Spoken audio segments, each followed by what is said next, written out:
Assalamu alaikum. We are here today at the London Book Fair, one of the largest book fairs in the world. And today we're going around asking people, who is the most influential person in history? So who do you think is the most influential person? Depends very much on what you mean by influential and the kind of impact they've had. I mean, if you think of influential as having impact on people, you obviously go to people like dictators, like Hitler and so on, enormous impact on people. But we're not talking about that, I think. We're talking about a more benign, positive influence. And I think in those terms, there's one person that comes to mind, Nelson Mandela. That's the person I would nominate as the most influential person in history. I don't know, but I'll bet you Ronald Reagan's on that list. It's an influential person in history. Jesus. Say female authors, such as like Jane Austen, who actually allowed us females to get into writing and get into publishing. I feel like if we were born in the 80s, no females would be here. Like, it would be really hard, like, rights-wise, voting-wise, but mostly as an author, mostly as someone who wants to write eventually. I feel like they helped us to get into this industry. Well, think of a world without the stories about Jesus, and you have a totally different world. There'd be no people of Christian faith. There'd be no wars in the name of the Christian faith. Larger parts of the earth would probably have other ideas how the world should look like. And from what we know about history, we do not know much about Jesus, but we know a lot about what his ideas were. So I'm going to make it completely clear that I do not necessarily agree with I do not agree with any of what happened in the past with this person. But when it comes to technological progress, I think one of the most influential people, especially in like the somewhat recent history, could be considered Adolf Hitler.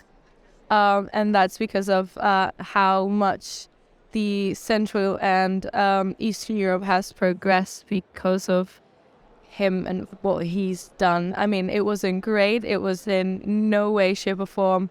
The means don't justify what he's done. But there's been definitely a great progress when it comes to the infrastructure of a lot of the countries and stuff like that. You believe Jesus Christ? Yes. And why is that, right? Because, as the question says, who was the most influential? That's very interesting that you actually say that, because there's a book by Michael C. Hart, who's a very famous author and writer, and he wrote a book in 1978 about top 100 most influential people in history. And in the top 10 was Jesus. He was actually at number 3. But do you know who was number 1? No. So the number 1 was actually the Prophet Muhammad, peace be upon him. And he's an Orientalist and Western scholar. So what do you think about that? Well, yeah, influential for sure.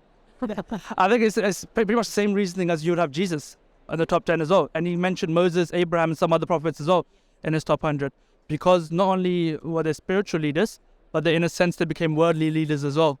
So the reason why he put Prophet Muhammad above Jesus, and he gave his reason for that, was because Prophet Muhammad was also able to establish a political kingdom, not just a spiritual one. Meaning that he was a chief, and he had a land, and he was governing as well as a political leader. And number 1 was the Prophet Muhammad, peace be upon him.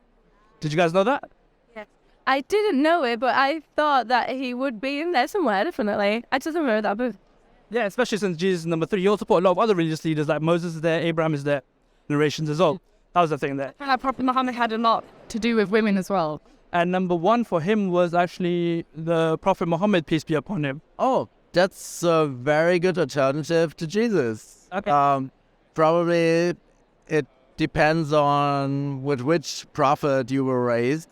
So he wasn't a religious person himself, but he also had Moses, Abraham, and all these people on there, because he believes that they were people who stood up from a small village and they made a kingdom around themselves. Yeah. And people obviously now respect them and follow them.